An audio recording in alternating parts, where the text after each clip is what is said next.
masakit para sa akin ang matuklasan na ako'y ginamit sa sarili mong kapakanan. Sa kagustuhan mong makalibre sa lahat, ginawa mo kong lalaki na hindi sapat, sapagkat nakatatak ang dating pagkawasak kung paano umiyak sa relasyon na aking hawak.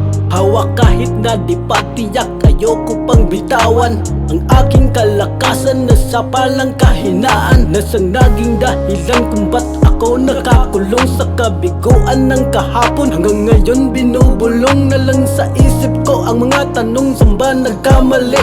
Tama pa bang manatili kung pinapakita ay mali? Mas pinili kong tapusin na lang ng tahimik, manatili man sa puso ang naramdamang sakit. Napakamanhid na lang kasi mahal ko siya, tapos mauulit lang pala sa bagong nakilala. Ang sabihin mo sa akin pa isa na lang, mga huling yakap na gustong maramdaman natin sa isa't isa, kung bakit ako tumanggi. Baka mapatawad lang kita sa pagkakamali.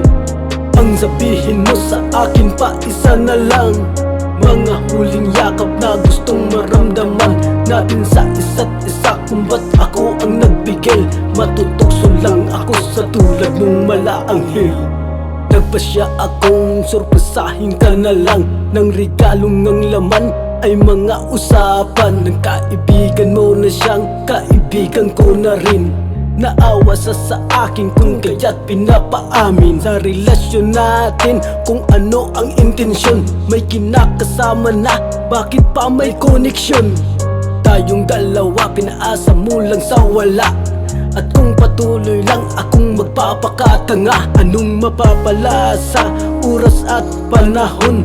At paano ka madadala kung ganyan ka ngayon? Kailangan mo ng leksyon nang ibahagi ka sa social media para di ka pamarisan ng iba. Ngayon nag-viral na, di ko gusto na mapahiya kung bakit ko to ginawa.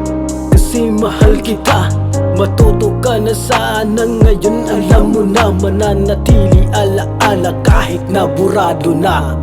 Ang sabihin mo sa akin pa isa na lang, mga huling yakap na gustong maramdaman natin sa isa't isa, kung bakit ako tumanggi.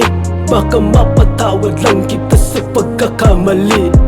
Ang sabihin mo sa akin pa isa na lang, mga huling yakap na gustong maramdaman natin sa isa't isa, kung ba't ako ang nagbigay. Matutokso lang ako sa tulad ng malaanghel.